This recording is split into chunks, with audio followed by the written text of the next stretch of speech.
Hello friends, तपाईहरुलाई फेरि पनि स्वागत छ मेरो युट्युब च्यानल युनिक इलेक्ट्रिशियनमा। र आज तपाईहरुको माझ एउटा भिडियो लिएर आएको छु जसमा यहाँनिर तपाईहरुले देखिरहनु भएको छ यो पीवीसी 12 वे मोडुलर बक्स ल्याएको छु र यसको चाहिँ कनेक्सन कस्तो प्रकारले हुन्छ म तपाईहरुलाई यो गरेर देखाउने छु। र मैले यो भन्दा अगाडि भिडियोतिर त यो मोडुलर कनेक्सन गरेर देखाएको छुइन तपाईहरुलाई है। र यहाँ खिच्ने पनि अलिकति खिच्नु पनि सकिँदैन साइटहरुतिर काम गर्दाखेरि है। र यो चाहिँ म तपाईहरुलाई आज चाहिँ म गरेर देखाउने छु। र यहाँनिर चाहिँ तीनटा स्विच सकेट चाहिँ मेरो इन्भर्टरले चल्छ र एउटा सकेट चाहिँ मेरो मेन्सबाट चल्छ र त्यो कस्तो प्रकारले कनेक्सन हुन्छ म तपाईहरुलाई गरेर देखाउने छु। र मोडुलरमा चाहिँ विशेष गरी चाहिँ के हुन्छ भन्दाखेरि चाहिँ जुन चाहिँ हामीले सर्ट गर्ने हुन्छ त्यो चाहिँ हेर्नुपर्ने छ तपाईहरुले। र पहिला यसलाई म खोलेर देखाउने छु र कस्तो प्रकारले खोल्छ भन्दाखेरि चाहिँ यो साइडमा क्लिप हुन्छ, तपाईले सानो स्क्रु ड्राइभर युज गर्न सक्छ, कनेक्टर स्क्रु ड्राइभर जुन चाहिँ हामीले टेस्टर पनि भन्छ। त्यसलाई हामीले यसरी साइडमा हालेर निस्किहाल्छ यो है। र भित्रको इन्टरफेस यस्तो हुन्छ र यो 16 एम्पियर सकेट छ मेरो। र यहाँनिर हेर्नुस् कम्पनी पनि त्यहाँनिर देखिरहनु भएको छ। यो कम्पनी देखाएको कारण चाहिँ के हो भन्दाखेरि चाहिँ एउटै प्लेटको कम्पनीमा एउटै सकेट स्विच चाहिँ युज हुन्छ तपाईहरुको। फेरि फाल्टो तपाईहरुको कम्पनीको फाल्टो प्लेटमा हुँदैन नि, त्यस्तो आफ्नो आफ्नो हुन्छ, आफ्नो आफ्नो लाग्छ। र यहाँनिर हेर्नुस् एरोले पनि देखाएको छ माथिल्लोपट्टि, भनेपछि माथि पनि हुन्छ, लेखेको पनि माथि पार्न सक्नुहुनेछ।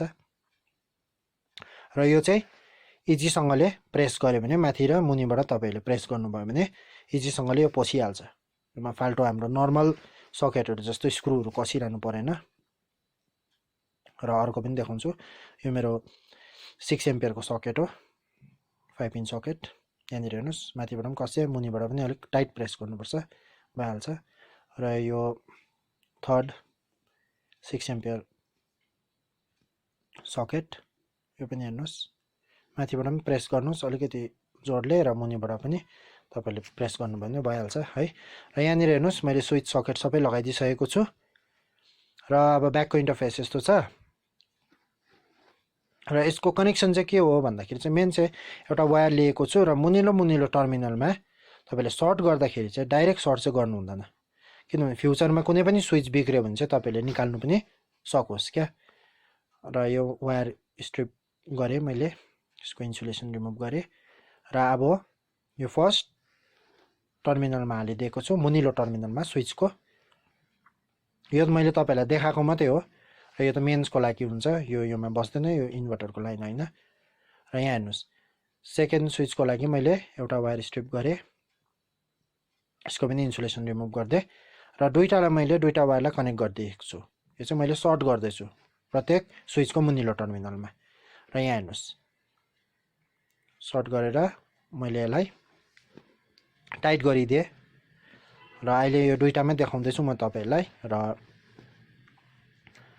यस्तो चाहिँ अब तपाईहरुको मुनिलो दुईटा टर्मिनलमा त्यसरी नै जान्छ, लुपिङ हुँदै जान्छ। यो चाहिँ मैले तपाईलाई किन देखाएको भन्दाखेरि चाहिँ यो चाहिँ फ्युचरमा गएर कुनै पनि स्विच बिग्रियो भने चाहिँ तपाईले डल्लै बोर्ड खोलिरहनु पर्दैन है।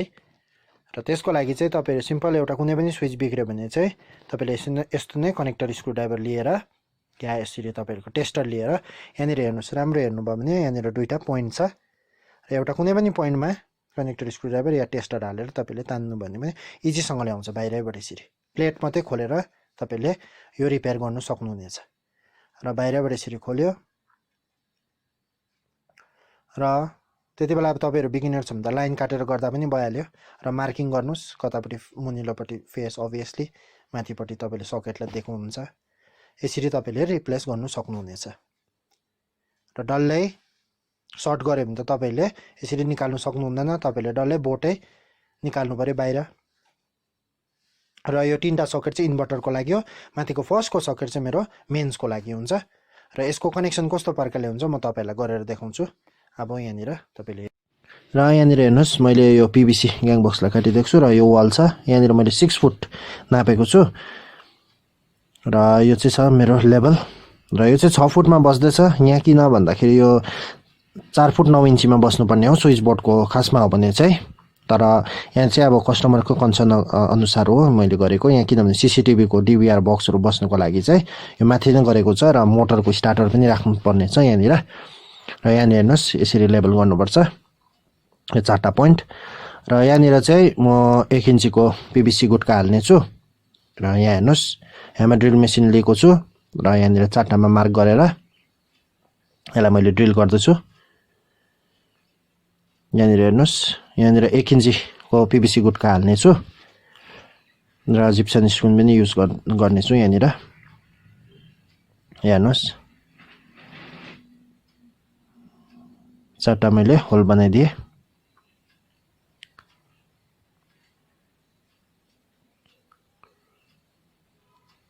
र अब चाहिँ यहाँ हेर्नुस् मैले 1 इन्ची PVC गुट्का लिएको छु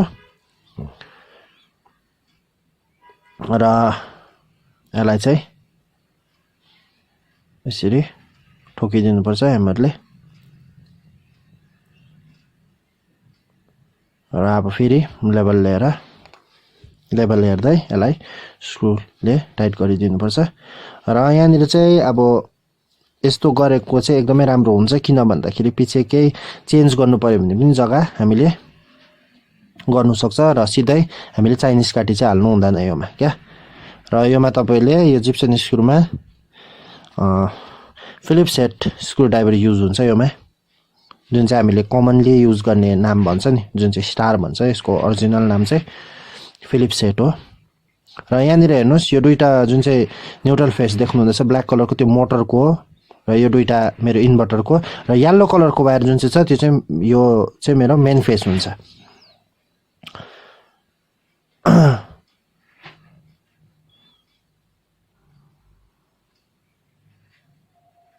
यहाँनिर हेर्नुस् यहाँ चाहिँ केसिङ लगाएर आउँछ र अहिले चाहिँ म कनेक्सन मात्रै देखाइदिएको तपाईहरुलाई यो 3टा सकेट जुन चाहिँ छ त्यो चाहिँ इन्भर्टर यो लास्टको सकेट जुन चाहिँ छ त्यो चाहिँ मेरो मेन्सले चल्छ र यो जुन चाहिँ येलो कलरको वायर देख्नु हुँदैछ यो येलो कलरको वायर चाहिँ मेरो यो जुन चाहिँ 16 एम्पियरको सकेटलाई युज हुन्छ डाइरेक्ट हुन्छ त्यसको कनेक्सन इन्भर्टरसँग हुँदैन मुनिलो टर्मिनलमा जान्छ र जुन चाहिँ यो ब्लू कलरको एउटा देख्नु हुँदैछ यो त न्यूट्रल भयो मार्क गरेको यो चाहिँ मेरो इन्भर्टरको कनेक्सन हो जुन चाहिँ रहेको 3टा 5 पिन सकेटलाई जान्छ र यो दुईटा जुन चाहिँ मोटरको वायर देख्नु हुँदैछ त्यो चाहिँ अहिले फिलहाल चाहिँ म डाइरेक्टबाट चलाउँदै गर्छु 16 एम्पियरको सकेटबाट तर पछि चाहिँ यहाँ चाहिँ एउटा स्टार्टर आउँछ यहाँनिर मुनिलोपट्टि यहाँ हेर्नुस् यहाँ मुनिलोपट्टि चाहिँ एउटा सिंगल फेस स्टार्टर युज हुन्छ र अहिले फिलहाल चाहिँ इन्भर्टरको कनेक्सन मात्रै गरिराख्ने छु यहाँनिर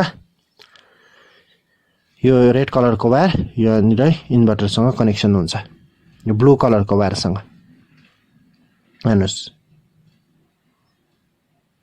र यो ब्लू कलरको वायरसँग स्ट्रिप गरेर मैले हेर्नुस् ट्विस्ट गरेँ र यो मुनिलो टर्मिनल जुन चाहिँ यो 5 पिन सकेट 3टा चाहिँ इन्भर्टरबाट चल्छ यो कनेक्सन चाहिँ मैले इन्भर्टरबाट गरेको छु यहाँ हेर्नुस् र जुन चाहिँ मैले टेपले यो न्यूट्रल मार्क गरेको छु त्यो चाहिँ मेरो यो कालो वायर जुन चाहिँ छ योसँग ट्विस्ट गरिदिन्छु यहाँ हेर्नुस् ट्विस्ट गरिदिएको छु र यसलाई ट्विस्ट गरेर यसलाई टेप गर्नु एकदमै जरुरी छ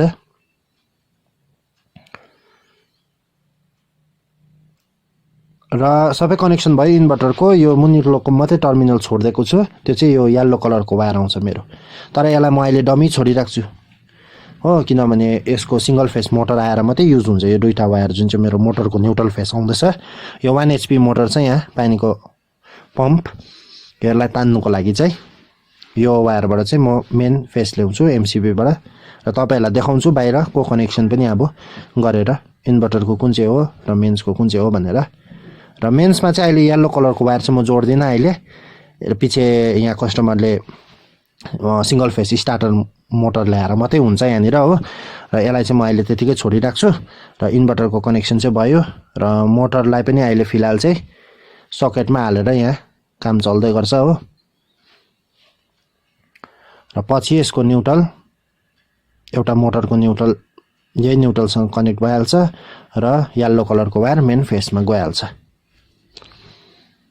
र यसलाई चाहिँ मैले यतिकै अहिले डमी छोडिदिरहेको छु र कनेक्सन त बुझ्नु भयो होला हैन र अब यसलाई म टाइट फिटिङ गरिदिन्छु यहाँनिर र म अब तपाईहरुलाई MCB कनेक्सन हेर्दै र यहाँ हेर्नुस् बाहिरको इन्टरफेस चाहिँ यस्तो छ मेरो यो 10 बाइ MCB बक्स B10 को MCB देख्नु हुँदैछ सिंगल पोलको र B16 को त्यस्तै प्रकारले देख्नु हुँदैछ यो B16 चाहिँ मेरो मेन्सको लागि हो, B10 चाहिँ मेरो इन्भर्टर कनेक्सन छ यहाँनिर र 63 एम्पियरको आइसोलेटर पनि देख्नु हुँदैछ यहाँनिर र आइसोलेटर र DP-MCB मा के फरक छ है त्यो म कुनै दिन अर्को भिडियोमा बनाउने छु जब मेरोमा दुईटै भएपछि। र भित्रको इन्टरफेस यस्तो छ यहाँनिर हेर्नुस् र जुन चाहिँ यो आइसोलेटर छ आइसोलेटर चाहिँ उसको काम मात्रै गर्छ, यो स्विचिङको काम मात्रै हो। र भित्रबाट देख्नुभयो इन्भर्टरको रेड कलरको वायर आउटपुट इन्भर्टरबाट आएको र यो दुईटा चाहिँ मेरो आइसोलेटरबाट निस्केको आउटपुट हो।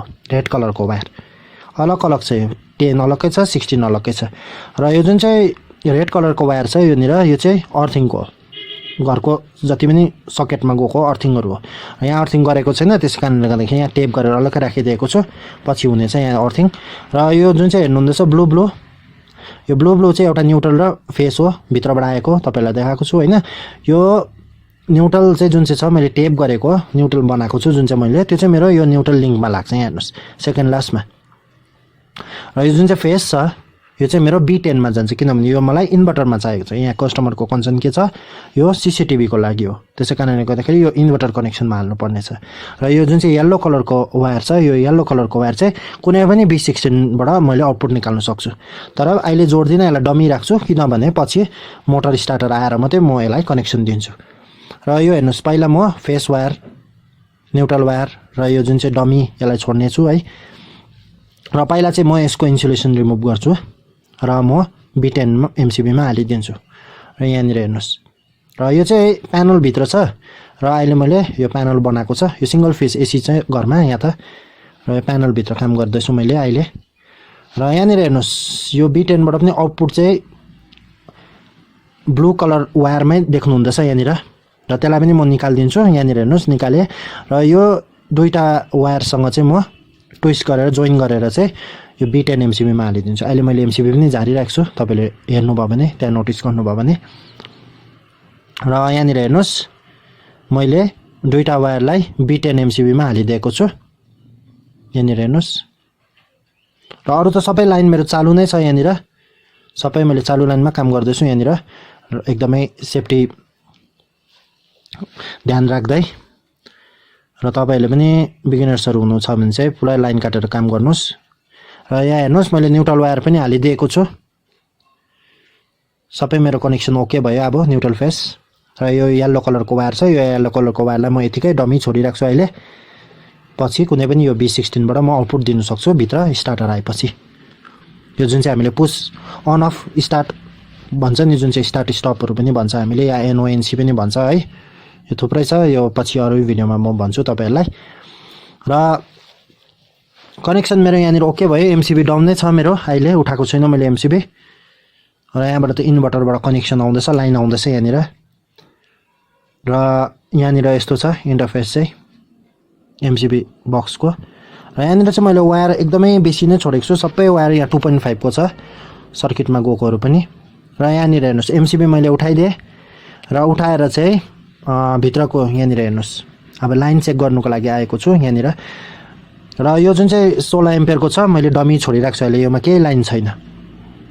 र यहाँनिर मैले अन दिएँ, यहाँनिर हेर्नुहोस् टेस्टर ग्लो भएको, यहाँ हेर्नुहोस् मेरो लाइन आइसक्यो है। त्यसरी नै सेकेन्डमा हेऱ्यो भने यहाँ हेर्नुहोस् फुल टेस्टर ग्लो हुँदैछ, मेरो स्विच अनै छ, यहाँनिर हेर्नुहोस् अनै छ, अन गरेँ। र यहाँ हेर्नुहोस् थर्डमा पनि मेरो यहाँ इन्डिकेटर ग्लो भयो, यहाँनिर मेरो टेस्टर ग्लो भयो, यहाँनिर सबै मेरो फेस आइपुग्यो, अब मेरो कम्प्लिट भयो। र यो 16 एम्पियरलाई मैले डमी छोडिदिइरहेको छु अहिले, यसको काम छैन मलाई अहिले फिलहाल। र पछि यहाँनिर मोटर स्टार्टर आउँछ, तर यहाँ केसिङहरू गरेर म यसको कम्प्लिट गरिदिन्छु। आज चाहिँ मैले तपाईँहरूलाई कनेक्सन मात्रै गरेर देखाएको छु। र यति नै थियो आजको यो भिडियोमा तपाईँहरूलाई देखाउनु पर्ने। र आशा गर्दछु कि तपाईँलाई यो मेरो भिडियो मन पर्यो होला भनेर, मन पर्यो भने प्लिज मेरो यो भिडियोलाई लाइक गरिदिनुहोस्, अनि च्यानलमा नयाँ हुनुहुन्छ भने च्यानललाई सब्सक्राइब पनि गरिदिनुहोस्, अनि नोटिफिकेसन बेल आइकन पनि क्लिक गरिदिनुहोस् ताकि मेरो यस्तै नयाँ नयाँ भिडियोहरू तपाईँहरूमा आज छिटोभन्दा छिटो आउनेछ। र तपाईँहरूलाई फेरि पनि धेरै धेरै धन्यवाद छ तपाईँहरूको कीमती समय दिएर मेरो भिडियो हेरिदिनु भएकोमा। Thank you friends.